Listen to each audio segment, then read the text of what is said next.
Bismillahirrahmanirrahim. Assalamualaikum warahmatullahi wabarakatuh. Selamat siang, salam sejahtera bagi kita semuanya.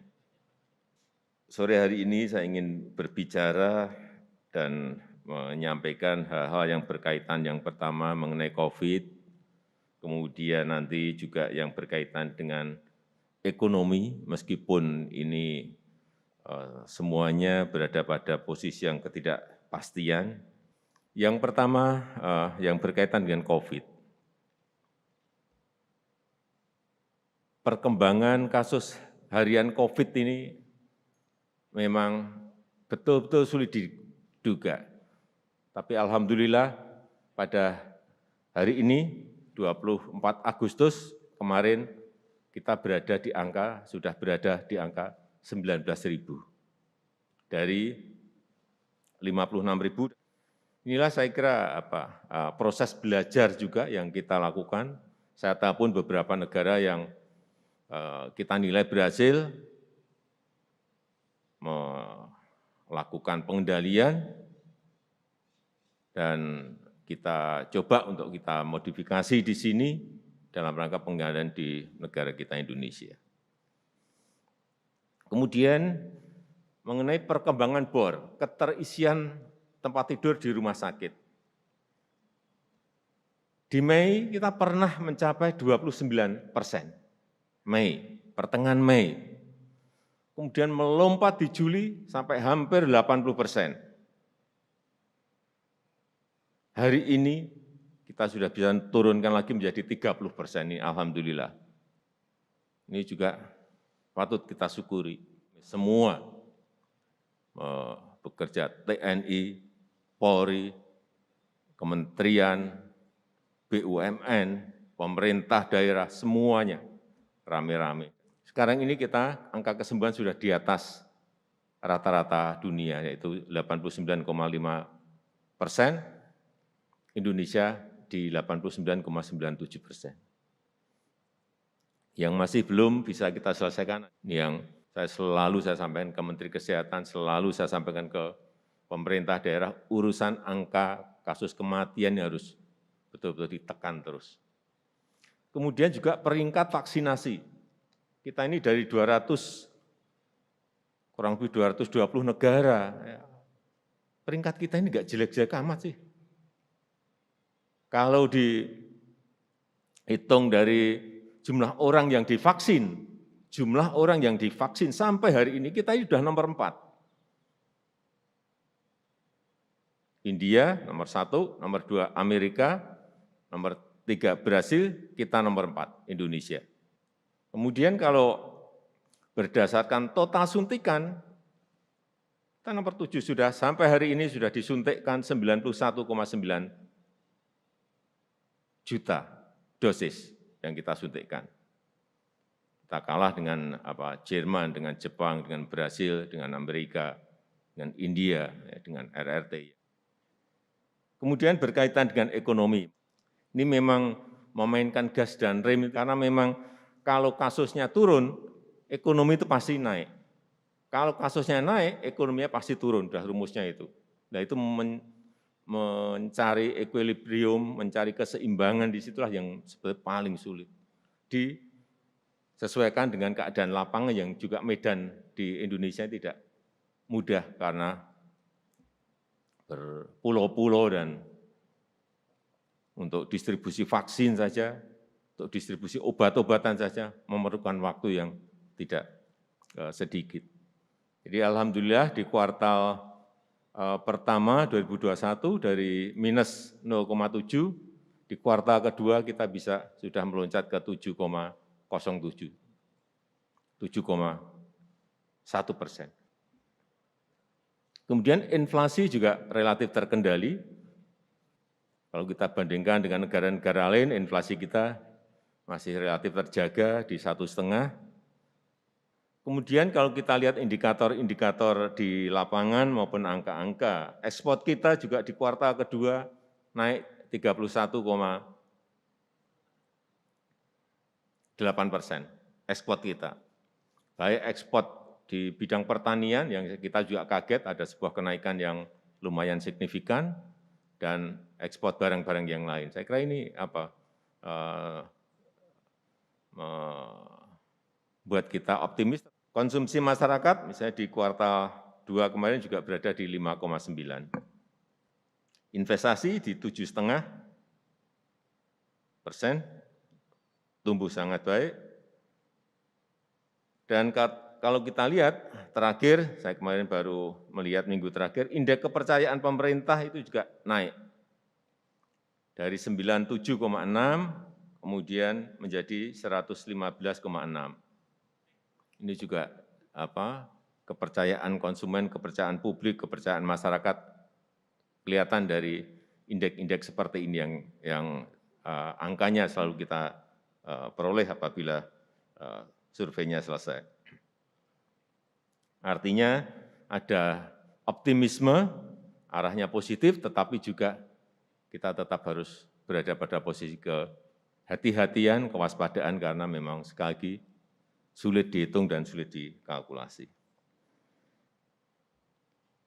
Yang saya hormati Bapak Ibu sekalian, yang ketiga mengenai yang berkaitan dengan strategi ekonomi negara kita ini seperti apa sebetulnya. Kita sejak awal memang ingin membawa dari ketergantungan, growth, pertumbuhan ekonomi kita yang selalu tergantung pada konsumsi, utamanya konsumsi masyarakat, memang akan kita transformasikan kepada sektor produksi.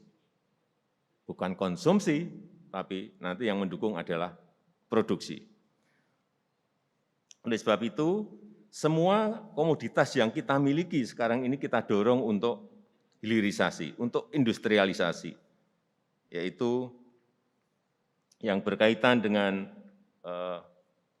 misalnya nikel yang ke depan saya kira dalam waktu 3 tahun ini atau maksimal 4 tahun ini semuanya akan berubah menjadi barang jadi, dan juga yang paling penting adalah di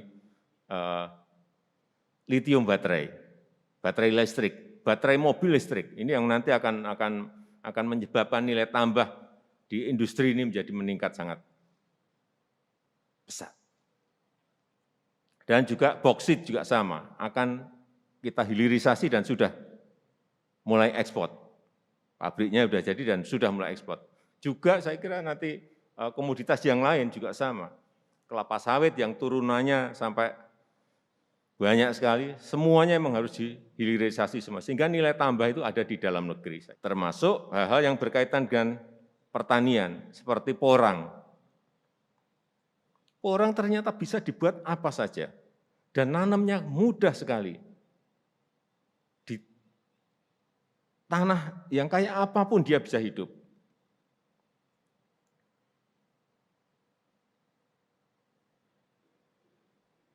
Bisa untuk beras, bisa untuk agar-agar, bisa untuk kosmetik, bisa untuk mie, semuanya. Tapi yang paling penting ini adalah makanan pokok masa depan, dan sudah dimulai di Jepang dan Korea.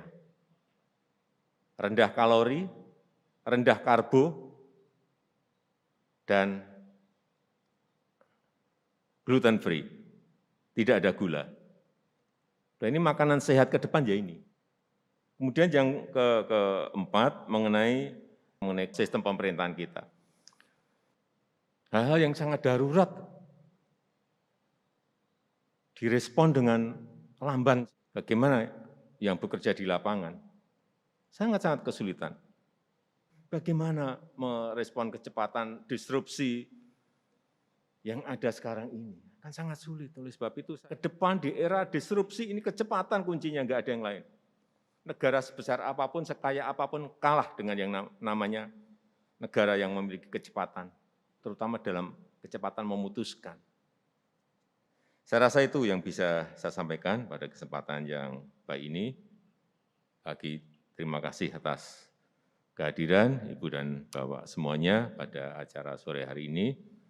Kalau ada hal-hal yang ingin disampaikan, kami persilahkan. Assalamualaikum warahmatullahi wabarakatuh. Barusan telah disampaikan oleh Bapak situasional kondisi yang namanya berjalan dari negara kita tercinta, Republik Indonesia. Apa yang Bapak Presiden tadi katakan, kalau Bapak belum lupa, kita pernah berbincang mengenai pandemi dan vaksinasi ini. Waktu bertemu saya bilang, Bapak jangan yang tegar, saya bilang ini tidak hanya kita saja, seluruh dunia. Kita belum tahu kecepatan antara vaksinasi dan artinya sebagai bagian dari pengobatan dan meruntuhkan virus ini berapa lama.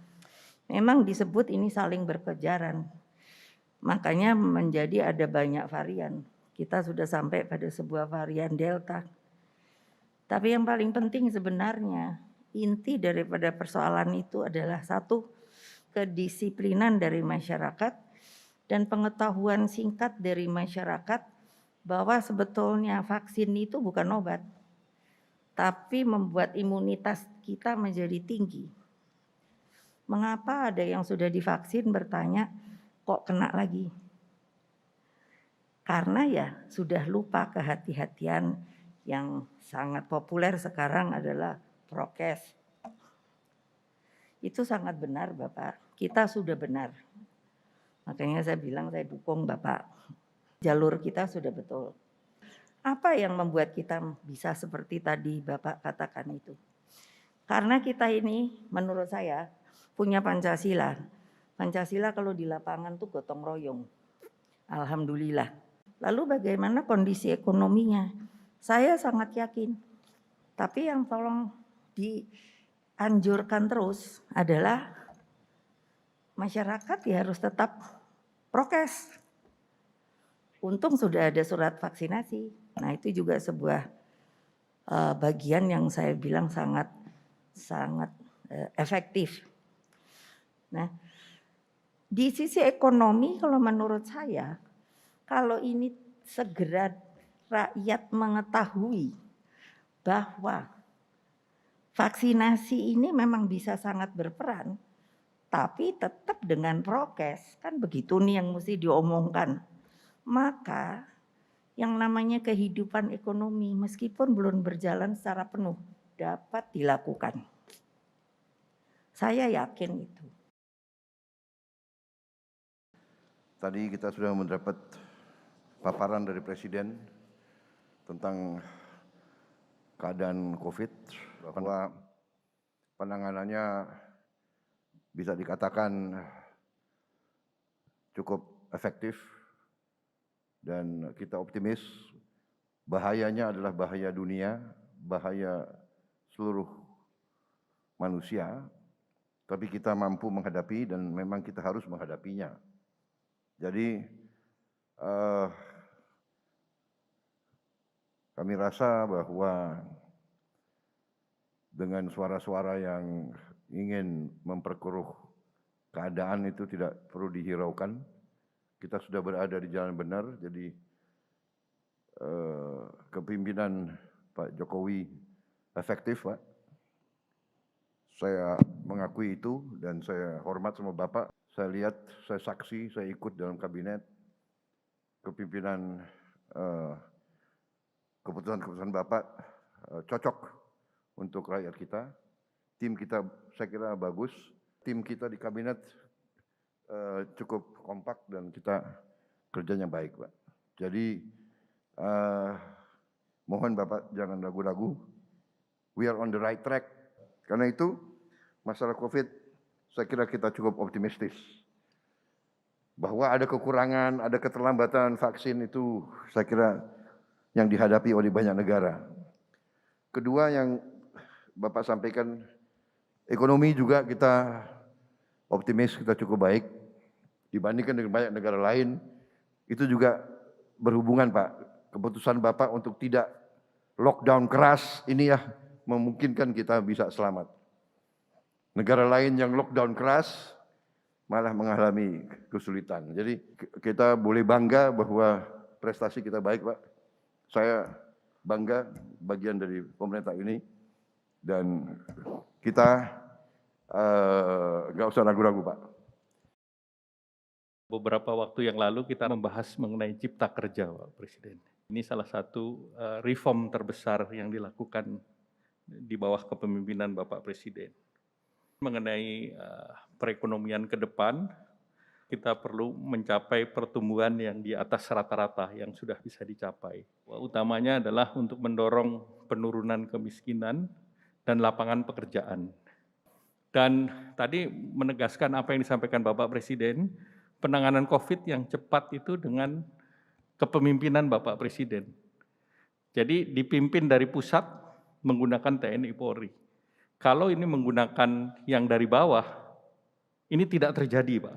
Karena kita sudah mencoba yang namanya PSBB, antara Jakarta Raya dengan Bekasi dan Kabupaten Bogor aja tidak sinkron, sehingga efeknya bolak-balik.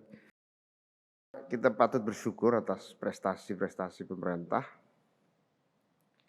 dan apa yang disampaikan oleh Pak Presiden adalah langkah-langkah keberhasilan yang harus kita dukung penuh dan masa-masa yang paling sulit menurut saya sudah teratasi Pak. Saya baru dari beberapa daerah terlibat vaksinasi dan pelibatan vaksinasi masyarakat organisasi itu sangat efektif. Pemerintah bekerja dengan partai, dengan ormas, dengan kaum muda, dengan kampus, itu luar biasa. Jadi kampanye vaksinasi yang paling mudah adalah keterlibatan semua komponen di dalam kebersamaan pelaksanaannya. Itu sangat efektif. Kita mempunyai benang merah yang sama. Semua sepakat. Secara jujur kami mengapresiasi kerja keras yang telah dilakukan. Dan kami berbesar hati.